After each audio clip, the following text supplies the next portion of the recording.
Hey everyone, it's Susan Pierce Thompson and welcome to the weekly vlog.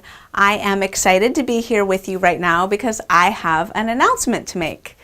But before I make that announcement, I want to build up to it a little bit. So what I want to start off talking about is Joseph Prieto.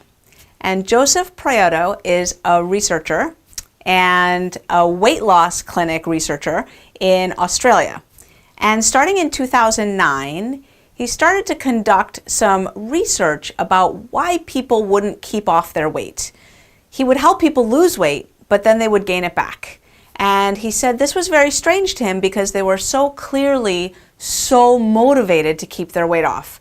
As a matter of fact, there is an old research study that's now, it's not that old, but it's become very famous, that showed that former gastric bypass patients who had lost a whole bunch of weight in a survey said that they would rather be at a normal weight and be blind, dyslexic, have a leg amputated, have severe acne, and on and on and on, than gain their weight back. So obviously, people are very, very motivated to keep their weight off. But what the researcher Joseph Prieto was noticing is they weren't keeping their weight off. They just couldn't do it. And he would help them lose their weight, and then he would watch them gain it all back. And it wasn't just some people, it was almost everybody. So he started doing some research about this. He wanted to know why. He started to feel like people's bodies were fighting them. So in 2009, he recruited a bunch of obese patients and he put them on his diet program, and they lost some weight, and he had them stop losing weight after 30 pounds. He said, okay, that's enough. You've lost 30 pounds. Now just maintain it. Just do everything you can to maintain it. And a year later, on average, they'd gained back 11 pounds. And he brought them into the lab and he did some measurements. He measured their physiology, and he found that hormones in particular had shifted for them. Their ghrelin was up. Ghrelin makes you hungry. Their leptin was down. Leptin makes you satiated. Their neuropeptide YY was down. That's another bad thing. Like their hormonal profile was all off kilter. And he studied all kinds of things, and he found that people's bodies were fighting them and not letting them keep their weight off. So based on this, there was a really famous New York Times article that basically argued that long-term weight loss is impossible. Now, here at Bright Line Eating, we know that it's not impossible. I'm living proof. I'm a testimony right here. Chronically, historically, genetically, long-term overweight person living in a thin body now for 13 years, almost 13 years. And I'm not alone. There's lots and lots and lots of people like me, and if I hadn't seen it with my own eyes, I wouldn't think it would be true. But it is true. And so what I'm reflecting on right now is that what we seem to be doing here at Bright Line Eating is flying in the face of what other people have claimed is physiologically possible. And hey, that's a good thing, right? We're helping a lot of people get happy, thin, and free. But in just reading this literature, I was reviewing it recently, and it reminded me that I talk a lot about getting happy, thin, and free. And fair enough, because most of the people I work with, that's what they're needing to do, and that's what they're excited about, is getting happy, thin, and free. I don't talk enough, in my opinion, about staying happy, thin, and free. What I call the dance of maintenance. It really is a dance, and there's a lot to it. And so I was reflecting recently on what are the key principles of sustaining weight loss long term, like for a decade or more.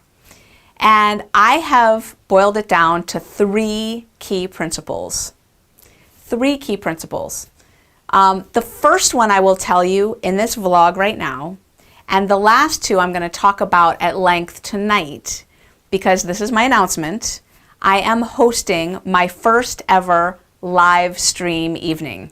That means that tonight, this Wednesday night, very, very night tonight, at 8 p.m. Eastern, you can join me for 2 hours.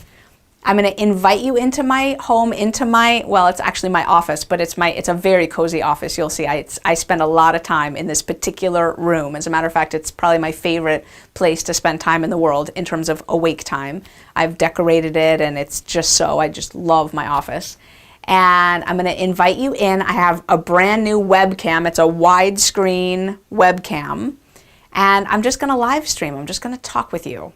And the topic is the 3 keys to lifelong weight loss success.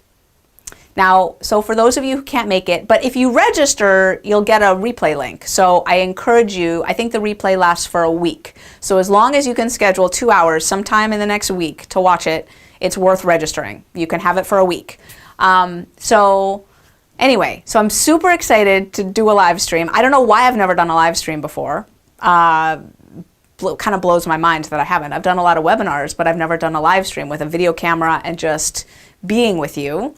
So let me tell you what the first key is. The first key to lifelong weight loss success is having an effective program.